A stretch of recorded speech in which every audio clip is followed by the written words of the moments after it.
जेव्हा लोकांना मला निवडायचं होतं, लोकांनी भरभरून मला मतदान केलं होतं.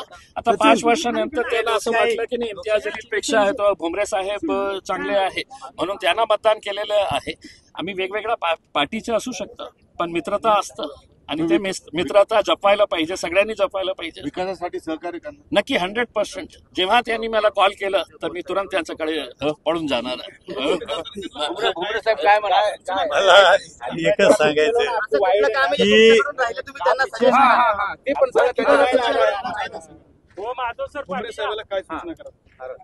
संसदेत कसं काम करायचं भुमरे साहेबांना सूचना. भुमरे साहेब खूप एक्सपिरियन्स्ड आहे, इतके वर्ष ते मंत्री होते आणि असं नाही आहे की तिथे काही वेगळ्या सिस्टम्स आहे.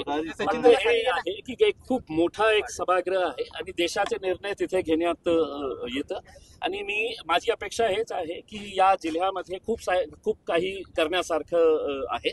जे काम अर्धवट राहिलेले आहे नक्की ते भुमरे साहेब पूर्ण करतील आणि जिल्ह्याच्या विकासासाठी जेव्हा जेव्हा त्यांना माझी गरज लागेल आम्ही सगळं एकत्र येऊन आम्ही जिल्ह्याच्या विकासासाठी काम करू.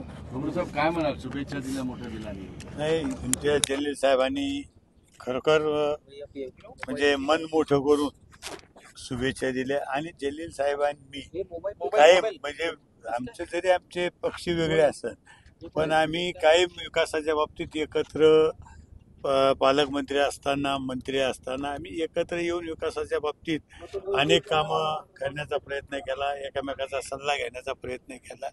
म्हणून मला सांगायचं की जलील साहेब यांना स्वतः 5 वर्षाचा चांगला अनुभव आहे, त्याचा निश्चित मला सुद्धा फायदा निश्चित झाल्याशिवाय राहणार नाही. आणि जलील साहेब तुम्हाला मी सांगतो की जलील साहेबासारखा मन मोकळे दिलदार मी माणूस आतापर्यंत पाहिला नाही. मी आजच नाही बोलत, मी निवडणुकीच्या काळात सुद्धा जलील साहेबांना कल्पना आहे की निवडणुकीच्या आधी सुद्धा आमचे 1-2 वेळ भेटी झाली.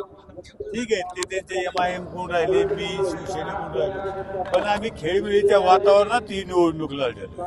हारजीत होत असती. गेल्या वर्षी जलील साहेब आले, यावेळेस मी आलो, असं नाही, हारजीत होत असती पण हे खेळमेळीच्या वातावरणात निवडणुका लढल्या पाहिजे. ती निवडणूक आम्ही खेळमेळीच्या वातावरणात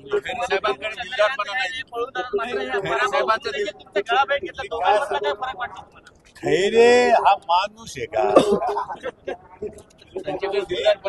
खैरे तुम्ही बघितला असाल, खैरे म्हणजे त्याचं नाव सुद्धा तुम्ही घेऊ नका. आता काय मी सांगितलंय की खैरे म्हणजे बालीच माणूस, त्याच्यापेक्षा काय सांगायचं तुम्हाला, याच्यापेक्षा माझ्याकडे कुठलाही शब्द नाही. काय सुशील